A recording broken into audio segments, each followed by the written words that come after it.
All right, let's dive into the core cruncher workout. First up, we've got bicycle crunches.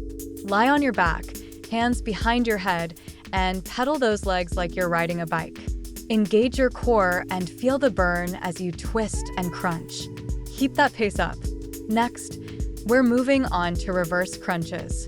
Plant your hands by your sides, lift those legs up, and use your lower abs to lift your hips off the ground.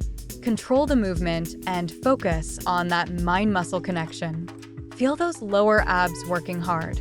Now it's time for leg raises. Lie flat on your back, legs straight up, and slowly lower them down without touching the ground. Keep your core tight and controlled. Feel the challenge in your lower abs and keep those legs moving. Moving on to plank shoulder taps. Get into a plank position. Tap your opposite shoulder with each hand while keeping your hips stable. Engage your core to prevent any swaying. Feel the burn in your shoulders and core as you tap away. And that's a wrap on our core cruncher workout. Remember to breathe, engage your core, and push through the burn. Keep challenging yourself, and you'll see those results in no time. Great job! Keep up the hard work.